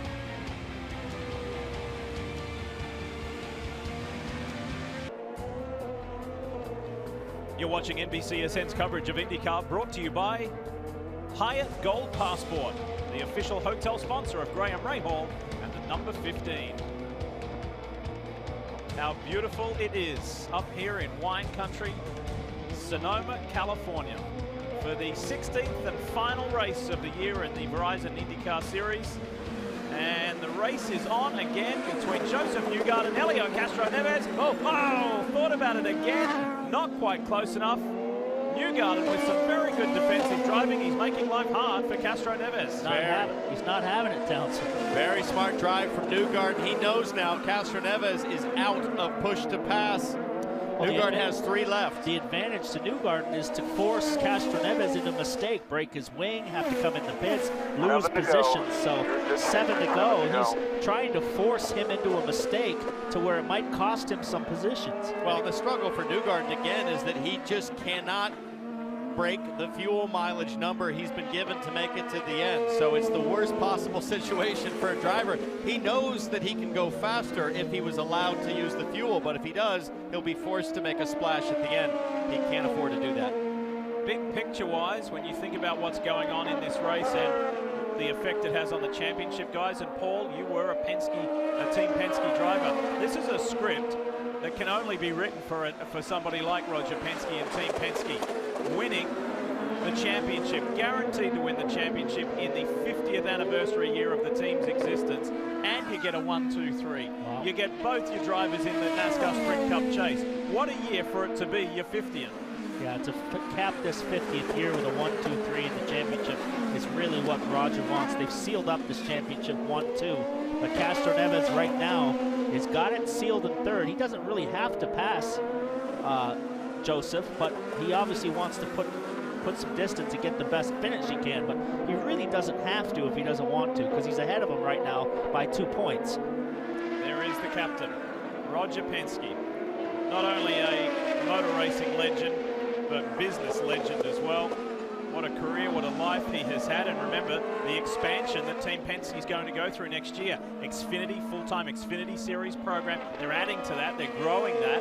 Then, of course, the Supercars project that is ongoing with Dick Johnson Racing in Australia. So we noted how busy Chip Ganassi Racing is. Penske aren't too many steps behind. Yeah, I was at Toronto Airport Sunday night after the race this year. Tim Cindric was standing next to me in line to board the plane. I said, it must feel nice to go home. He said, no, I'm going to Australia right now to go check in on the V8. So Tim Cindric, the man at the helm day to day that has to bounce all over the world to manage these Penske programs, and for the results that they've achieved. He's going to have a good run right here. He really had a good exit there. So No push to pass from either guy, and we know he's going to have to back off early here to save fuel. And look at that gap close up, but he's not close enough.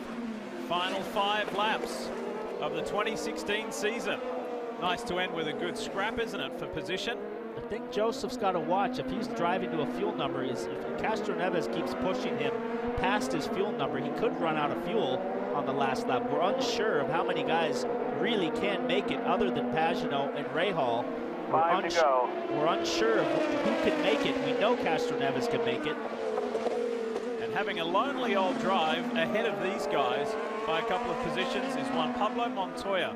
He is some 12 seconds behind Graham Rahal, and he's about 10 seconds ahead of Alexander Rossi and Ryan Hunter-Reay. He's kind of having his own run in All third. this battle with Castroneves and Newgarden allowed Marco to close the gap, as we see Montoya, as you said, lonely drive, looking further back. There is Hawksworth, who's a lap down, but then that's Alexander Rossi and Ryan Hunter-Reay. They'll be charging hard to the finish, and I think that's one of the better finishes, if not the best finish for Rossi since his win at Indianapolis. This is what we got to watch here. If Joseph forces Castroneves to make a mistake, the 2 points that he needs is right there behind him. Yeah. And then we have the Ganassi car just has closed this gap as well. So Castroneves cannot afford to make a mistake here and lose a position. It's a nice way for Charlie Kimball to finish off the 2016 season, racing in his home state of California. And he is the highest placed Ganassi car in 9th, doing a nice job. It's really hard to imagine. I mean, with the troubles that Scott Dixon's had today, it's still kind of a shock that the pace hasn't been nearly. You think about what we saw at Watkins Glen last race. He was untouchable, Scott Dixon was. Here we are on board. Scott Dixon's running in 17th. He did have the radio issues, the extra pit stop, but nowhere near the top of the charts on fastest lap. Meanwhile, Kanaan, Max Chilton, and Kimball are 1, 2, and 3 for fastest laps of the race. And you know what? It shouldn't have been a surprise, Paul, given the way the weekend started for Dixon. I mean, he was down the bottom of the order. Yeah, he was. They waited a long time to go out to run. They thought they had a good setup. They rolled out for practice. It wasn't good. As we watch Simon here, he's starting to edge away again from Graham Rahal. So well and truly has this thing under control. I think he backed off for a little while. 3 laps to go. Was making those better fuel numbers than he needed to. Guys, watch Graham's visor here as he turns uphill. You can just see his eyes. He's going to struggle to find the line. Look at him squint. He really is having a hard time seeing the apex in turn 2. Same problem here in 3.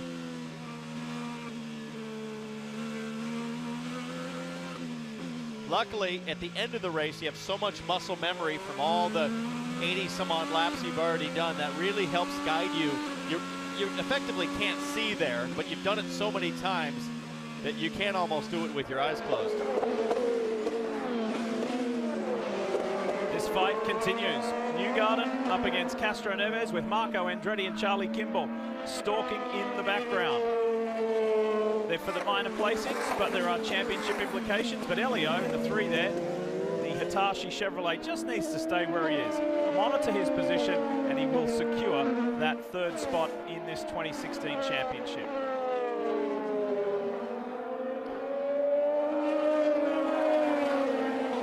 And it's almost, Paul, like they were listening to you identify, you know, the cost benefit or the risk reward analysis there, because when Castroneves went bombing up into turn 7 with the front tires locked up, I wonder if Penske realized at that moment, hey, said, you know, we should really think about what we have in hand here. Don't worry about the position. I'm watching our multiple TVs here. We've had Roger on our ISO monitor for quite a while, and he's pacing back and forth up on the wall. So the nerves have not calmed down yet. He wants his man here to finish 3rd in the championship. He knows he's got the championship locked up already, but he's thinking for Helio, hey, how do I get my guy to just get to the end here?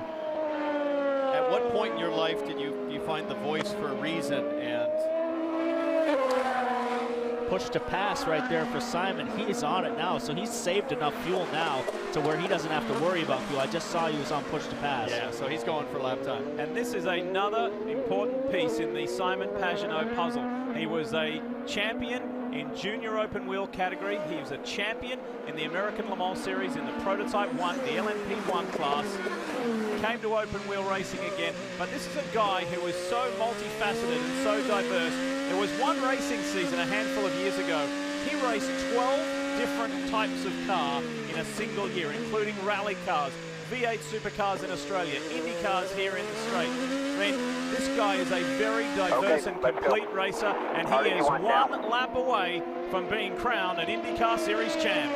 And this is the gravy lap. This is where you take it all in. Big smile, a focus point to point. But man, what a job. He's earned every bit of this championship win. Just a few more corners. It's not over yet because Graham Rahal is not out of his sight. He can't afford to make a mistake here, but we'll probably see him dive over the hill here. One more push to pass. He's still got 7 push to passes, more than anybody in the field. Look, the green light's on. Push to pass. He knows he's got enough fuel.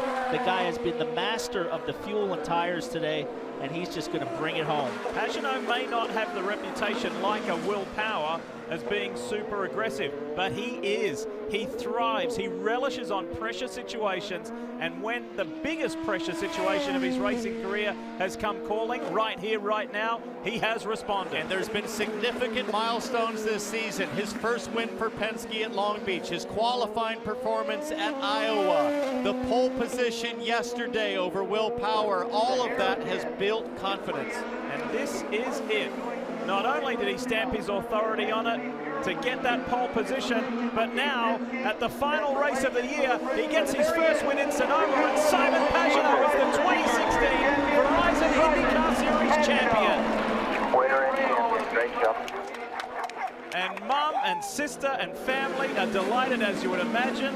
We'll get back to Simon in just a moment. Let's see who wins this individual fight here between Newgarden and Castro Neves. This is your battle for third. Will he go for it? He takes a look. He doesn't have to pass him, but he took a look, tried to force a mistake by Joseph, and Castro Neves will come home with a Penske 1, 2, 3 in the championship. Good job, buddy. And Alexander Rossi runs out of fuel, and I think Hyundai got the position there for 4th. He did indeed. But there is the champ, Simon Pagenaud, the 32-year-old Frenchman. It's his 9th career win. It's his 5th win of the season, and his first at this track. The captain must be delighted. Yes, an amazing result. Last year, the championship slipped away here. What changed this year? Well, I think we focused, and you know, we had the benefit of such a strong finish here at the end to have that race under our belt. Didn't have to go for it, so you never know. Congratulations. Thanks. Little rallycross experience paying off there. It's a nice drift, PT. I like that. I like it too. He's going to use up that Chevy motor now and give the fans a treat, do some donuts. Don't stall it. That would be a stall. And he doesn't care. Wow, what a season he stitched together.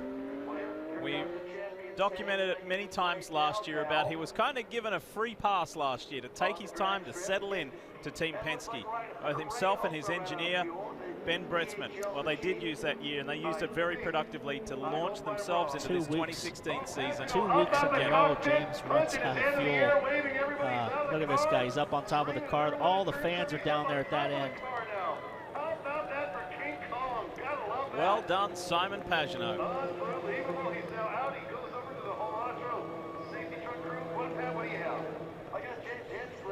And the whole Matro safety team guys are the first to get to congratulate him in person. Not quite the typical finish, but it doesn't matter. The Pagenaud family, that trip from France was worth it.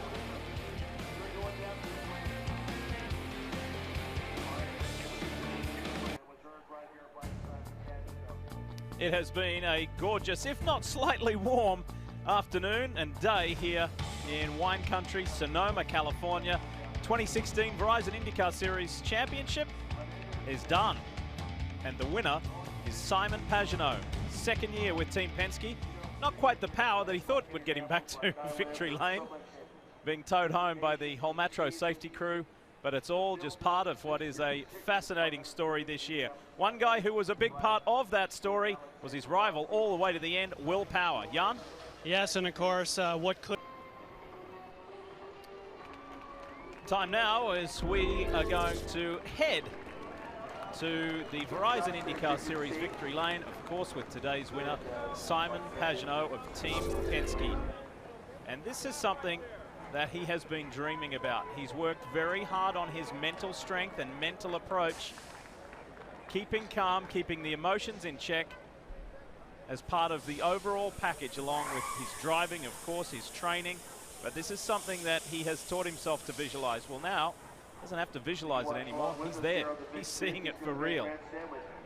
He's not only a first-time winner at Sonoma Raceway, and there is Haley, his girlfriend. Big part of his success story. And it's all real now. The winner at Sonoma and the champion on the season, and he's done it for Roger Penske in his 50th year.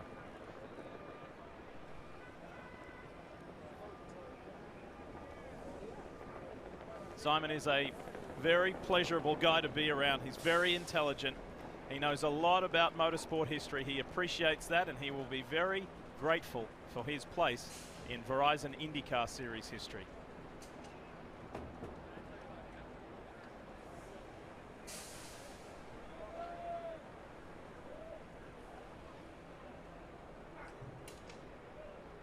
So you know the drill. It's been a hot day here. Also for television. As he takes a moment to rehydrate. And everyone's growing a little anxious. They want the champ out of the car. His car's been so good, he probably doesn't want to get out. Yeah. Oh, look at this. This is a special moment. We're setting up right now, as you can see. Roger Penske showed the faith. Simon Pagenaud delivered.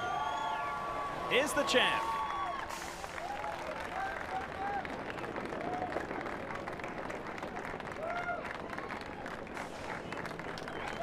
There's the captain, Roger Penske. Great moment for him. Simon slaps the side of the car. Simon Pagenaud becomes the 9th different champion for Roger Penske and Team Penske. 14 different IndyCar championships. 5th win of the season for Pagenaud, and he did it in dominating sports. Well, he's now realized a dream. Simon Pagenaud is an IndyCar Series champion.